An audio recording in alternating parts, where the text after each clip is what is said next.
What's up guys, bienvenue à un nouvel épisode d'un entraîneur entrepreneur. Aujourd'hui, je suis au deuxième épisode avec ChatGPT qui va nous donner les 7 erreurs reliées à l'entraînement. Donc, j'ai fait un dernier épisode qui parlait des 7 mythes que ChatGPT m'a sorti par rapport à l'entraînement. Puis, je pense qu'il y en avait aussi par rapport à l'alimentation. À travers tout ça, aujourd'hui, on va passer à travers 7 erreurs. Si jamais c'est un style d'épisode que tu aimes, que tu apprécies, n'hésite pas à me le faire savoir. Je vais pouvoir en faire davantage avec le temps. J'essaie de trouver de la variété. Je pense que c'est toujours le fun. Puis, that's it. On se lance dans le sujet. Premier point, le surentraînement. Une des erreurs, en fait, à éviter en entraînement, en musculation, ce serait d'éviter le surentraînement. J'ai déjà fait des capsules là-dessus pour expliquer que très peu de gens sont réellement en surentraînement. Par exemple, que tu commences à avoir plus de fatigue dans ton workout, tes charges diminuent ou régressent dans le fond. Puis là, tu pourrais dire, hey, je me surentraîne peut-être que je m'entraîne trop.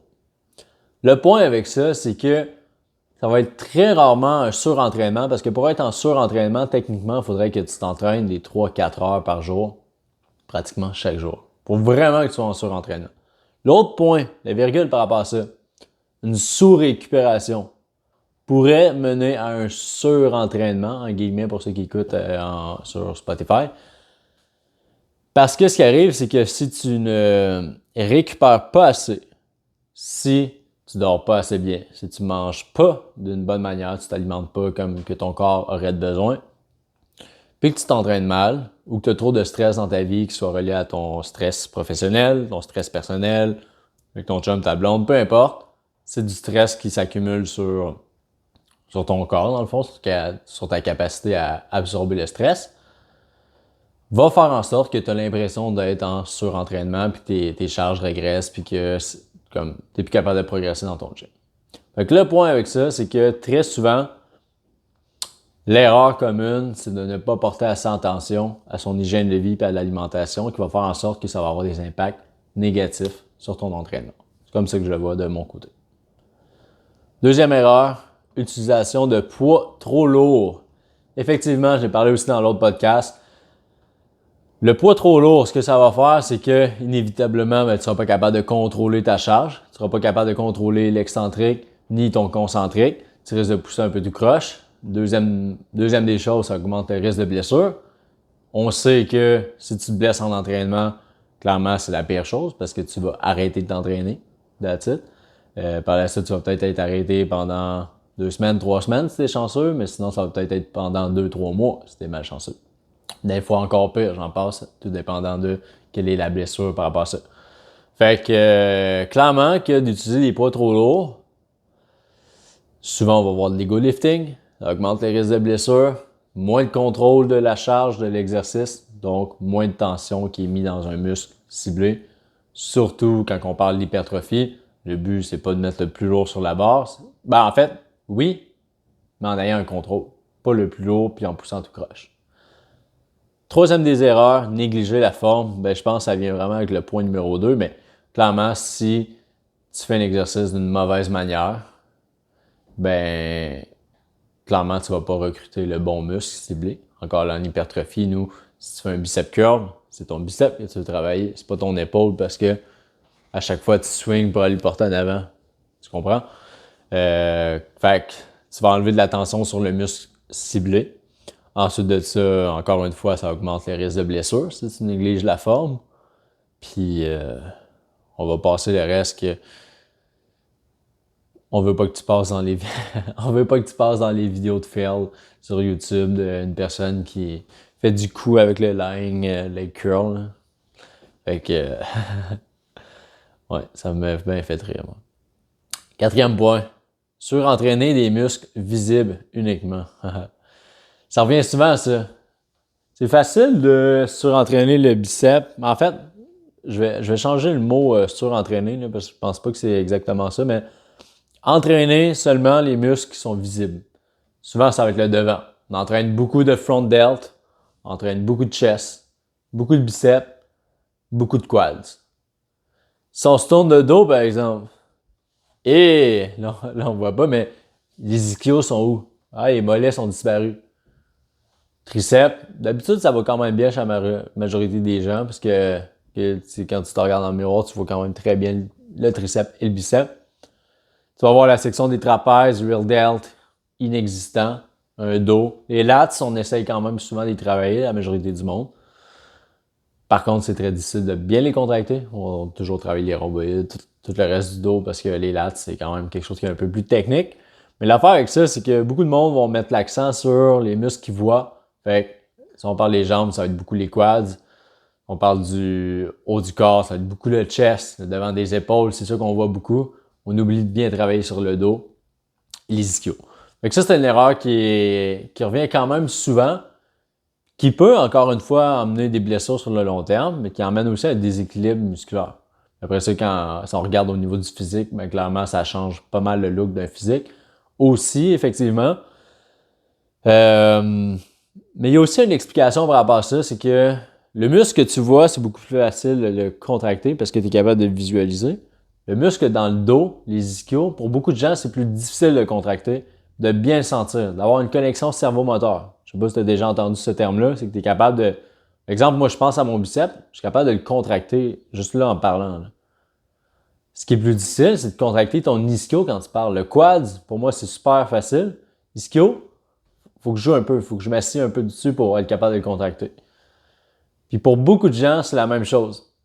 On a plus de difficultés à contracter tous les muscles qu'on ne voit pas.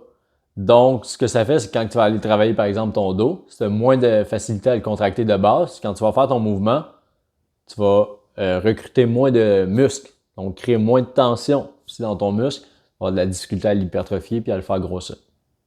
Sur le long terme, si tu ne travailles pas ça, ben, c'est que tu vas continuer à entraîner un muscle sans réellement le travailler beaucoup.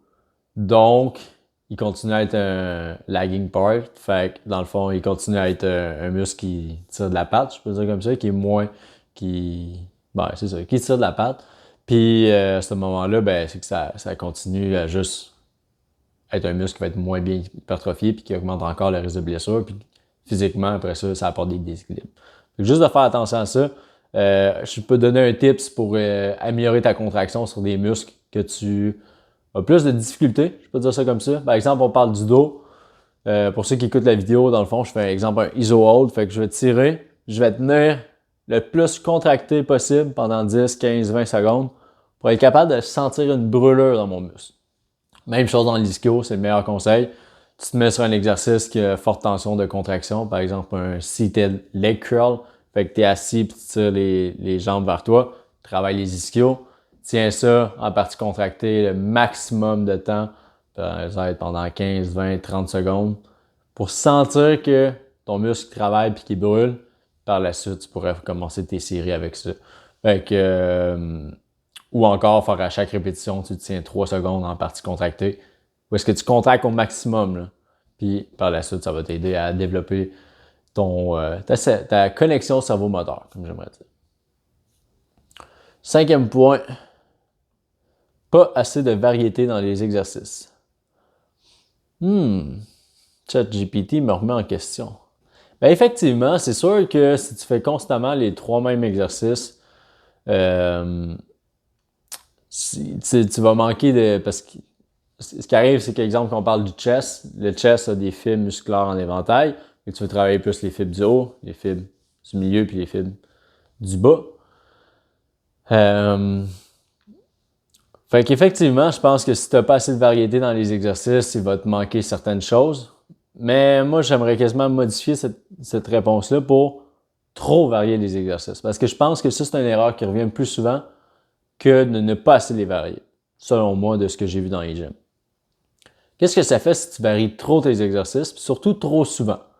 C'est correct d'avoir une bonne multitude d'exercices que tu vas prendre dans ton programme, mais tu peux pas tous les faire en même temps, dans le même mois, dans la même semaine. Quand tu vas au gym, là, tu fais ton programme, moi je garde ça entre 4 et selon la phase d'entraînement, peut-être 7 exercices, très souvent.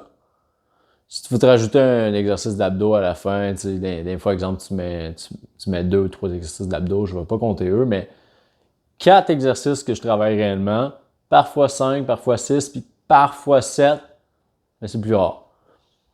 Tu essaies de garder ça concis pour garder une bonne intensité, premièrement, dans tes exercices. d'être capable de créer beaucoup de tension dans ces exercices-là, d'être capable d'être bon aussi. Si tu te ramasses à faire 10 exercices dans la même séance, parce que j'ai déjà vu ça, ben tu vas te ramasser à faire peut-être tes 3 exercices que tu as beaucoup d'intensité, que tu es bon, tes 3 autres que tu commences à accumuler plus de fatigue, tes 4 derniers, là, je veux dire, tu brasses de l'air, il n'y a plus grand-chose à faire. Fait que ça, c'est mon idée là-dessus. Je suis vraiment plus fervent de comme mettre peu d'exercices, mais mettre une haute intensité avec une bonne charge sur les premiers exercices, puis par la suite, d'aller faire des exercices d'isolation par la suite, de fatiguer le muscle, puis ta séance est terminée. Là. Au bout de 50 minutes à 1h10, comme c'est down, c'est bien en masse. T'en as fait bien en masse, sincèrement. Fait que moi, j'irais plus sur ce sens-là. Trop varier les exercices, puis même exemple d'un mois à l'autre, si tu changes de programme, si tu changes complètement tous les exercices, tu changes le schéma de répétition, puis tu te rajoutes des nouvelles techniques d'intensification avec ça, soit des clusters, des drop sets, des isometric hold, des choses comme ça. Tu vas juste trop mêler ton corps d'un certain sens, puis à ce moment-là, ça va être difficile de tracker ta progression aussi. Fait qu'il faut juste faire attention pour ne pas changer constamment tout.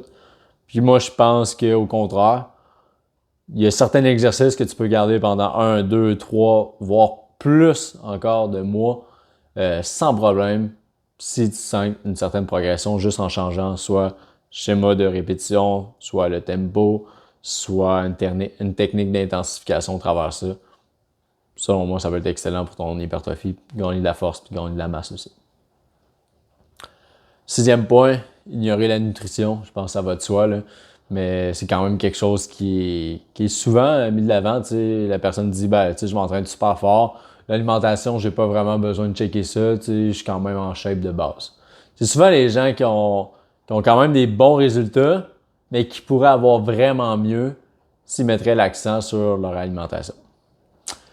Tu devrais, même si je sais que des fois c'est un pain in the ass de devoir faire tous ces repas, ça demande plus de temps, mais clairement, c'est une discipline que tu construis puis qui va te servir dans les autres aspects de ta vie. Si tu viens tellement discipliné que pour toi, tu sais que tu prépares tes choses, tu prends du temps, tu te bookes du temps à l'horaire puis que tu prépares tes propres choses, ben là, tu vas être capable de répliquer ça dans d'autres aspects de ta vie puis tu vas réussir. Tu vas avoir des meilleurs résultats aussi. Fait que ignorer la nutrition, je pense que c'est une des pires erreurs qu'on peut faire quand on veut progresser en entraînement. Que ce soit autant pour les gains que tu laisses sur la table que ta santé globale aussi qui va avoir un gros impact. Plus tu contrôles ton alimentation, plus tu vas avoir des résultats de succès à travers ça. 7e point, négliger la récupération. Encore une fois, le point 6 et le point 7, c'est hyper important parce que pour avoir des gains, pour avoir des résultats, je mets souvent ça un genre de triangle. Fait que tu as l'entraînement, tu as l'alimentation, puis tu as ce qui est rapport à ton hygiène de vie, dont ta récupération au sommeil. Si tu as un point manquant, ça va affecter beaucoup ta progression. Il te faut les 3. Il te faut ta récupération, il te faut ton alimentation, puis il te faut ton entraînement pour être capable de progresser de façon efficace. Fait que si tu négliges la récupération, assurément que ça va avoir des effets négatifs sur ta progression.